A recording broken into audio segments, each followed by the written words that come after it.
Welcome to Facts TV News, where everything is true. Mixer truck overturns in Mandeville, driver hospitalized. The driver of a mixer truck had to be rushed to hospital after the unit overturned on the Winston Jones Highway in Mandeville on Friday morning. The crash, which happened near a mud lake, resulted in the main road being cornered off, the truck down utility poles. Preliminary reports suggest that about 10:30 a.m., the driver lost control of the heavy unit, resulting in its overturning. He was removed from the unit and taken to hospital with serious injuries. Police, firefighters, and a team from the Jamaica Public Service Company were on the scene. Motorists were being detoured through Ingleside, Kendall, and Royal Flat. Police continue operations to further reduce crime in St. James, says Anderson. Police are continuing security operations initiated in St. James to further reduce incidents of crime and violence in the division. This according to Police Commissioner Major General Anthony Anderson, who was speaking during the 2023 National Security Seminar at the AC Hotel by Mars Kingston on Thursday.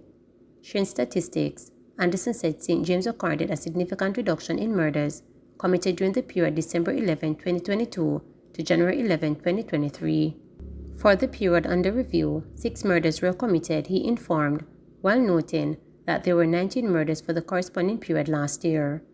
As we come out of this phase, we are conducting a series of operations down there to keep things under control, the commissioner stated. Anderson indicated that consequent on the operations, we just recovered a submachine gun, a pistol, and some rounds, while assuring that we are at it in relation to tackling criminal activities. The seminar was held under the theme Defending and Securing Jamaica's Development, a Strategic Security Analysis. It was organized by the Office of the National Security Advisor, which falls within the ambit of the Office of the Cabinet. In the 90s, the Jamaica Constabulary Force Act was amended to make a clear separation between policy and operations.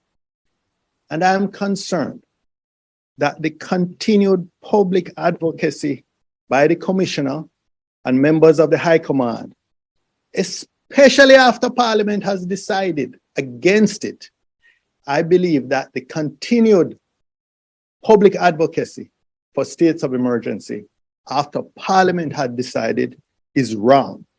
This violates that important separation between policy and operations. And it risks pulling the JCF into the arena of politics. It is inappropriate, in my view, unprofessional, and risks taking us back to the days of JLP and PNP police. I call on the Commissioner to stop it. It is unprofessional and it is not in the long-term interest of the JCF. St. Mary businessman shot dead. A 72-year-old St. Mary businessman is dead in a suspected case of murder believed to have been committed in the district called Broadgate in the parish on Thursday evening. The dead man has been identified as Delaville Banbury, a resident in St. Mary. Information reaching reporters is that shortly after 6 p.m., police received a report that occupants of a silver Toyota Probox were seen firing shots at a silver pickup. A team of lawmen responded and upon their arrival, observed a silver Mitsubishi L200 pickup over a precipice. The assistance of the Onoto Bay Fire Department was sought and a male occupant identified as Banbury was removed from the vehicle. Police said Banbury appeared to have sustained gunshot injuries to the upper body. He was taken to the Onoto Bay Hospital where he was pronounced dead upon arrival.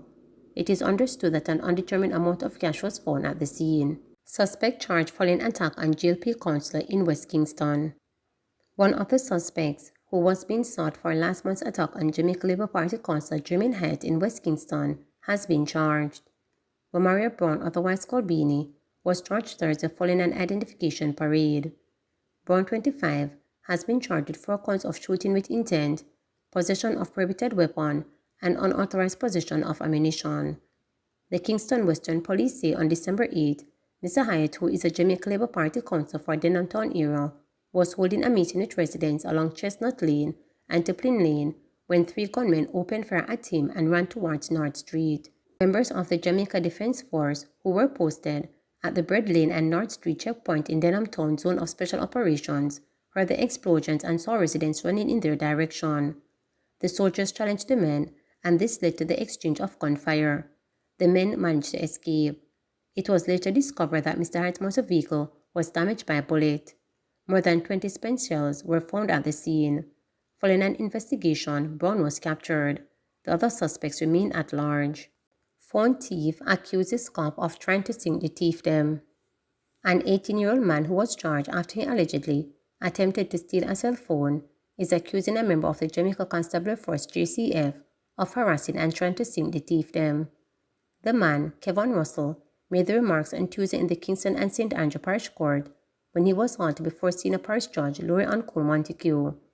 The court was told that he attempted to swipe the woman's cell phone in downtown Kingston on Monday. Immediately after he was brought into the dock to answer to the charges of simple larceny, he said, "Me can't believe I walk one. You know, I hungry, me very guilty, me mother." He added that when he was arrested, the police officer beat him up. Russell, who revealed that he's an orphan and he used to live at the Maxfield Children's Home in St. Andrew, he now lives in the Coronation Market and Pushcart. He noted that the woman he took the phone from was not interested in taking him to court, but the police sergeant who arrested him insisted that he be charged. Him, the police officer, ever want sink the thiefdom, Russell said, eliciting laughter from the people in the courtroom. However, the police officer said he heard a woman running and screaming thief, which propelled him into action, and he gave chase to Russell, who was trying to evade the woman. Russell was shortly arrested and charged. He is to return to court on February 24 for sentencing. A fingerprint order was also made for him, and he was remanded. Man accused of murdering Attorney Graham, no show in court. The man who was to stand trial for the 2012 murder of Attorney Clover Graham in the Home Circuit Court in downtown Kingston has absconded bail. Mr. Patterson has been arrested along with 2 others in 2012 for the murder. He, however, chose to go to trial, while the 2 other accused pleaded guilty and were sentenced. Patterson, who was present up to Thursday at the Supreme Court, had his bail extended until the matter was called up, with the expectation being that he would return for the trial on Friday morning. However, when Supreme Court Judge Justice Leighton Pusey asked for Patterson to be brought in, he was told that the man was nowhere to be found. Attorney for Patterson, Zara Lewis, told the court that she had not been able to contact her client since Friday morning. Justice Pusey, in ordering that a bench warrant be issued for arrest of Patterson, adjourned the matter to Monday, January 16, when he will indicate his decision in the matter if Patterson is still a no-show.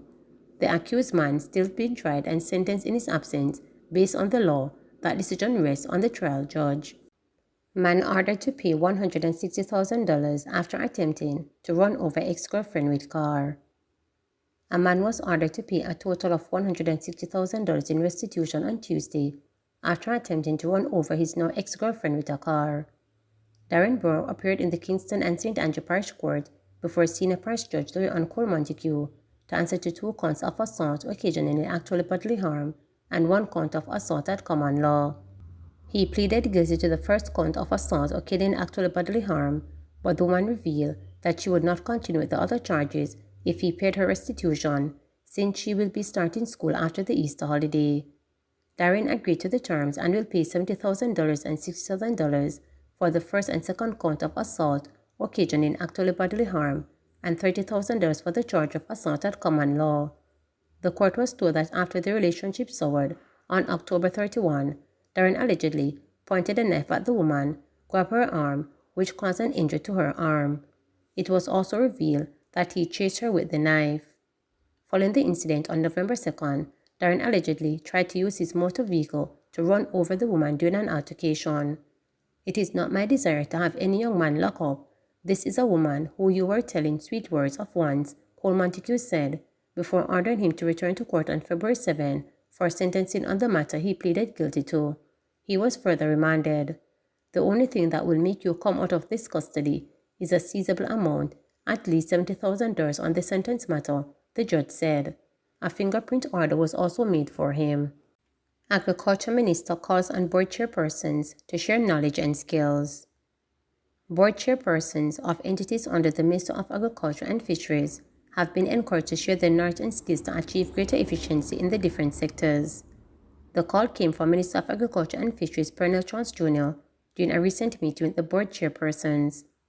If you are in talks with an entity and you see where benefits through synergy can be derived from another portfolio agency within the remit of the ministry. I implore you to communicate with each other, share any pertinent information that could lend to the growth and expansion of the sector, the minister said. The meeting was aimed at refreshing strategic operations within the ministry and to share details on the Grow Smart, Eat Smart national program aimed at increasing agricultural production for the country's food security. Charles Jr. also advised that he would be holding quarterly meetings with the newly convened Council of Chairpersons, as he saw that many of the skill set within the group could be beneficial to others. The minister used the opportunity to thank the board chairpersons for their service over the past year to coincide with the one-year anniversary of his appointment into the ministry. Please remember to subscribe, like, share, and click the notification bell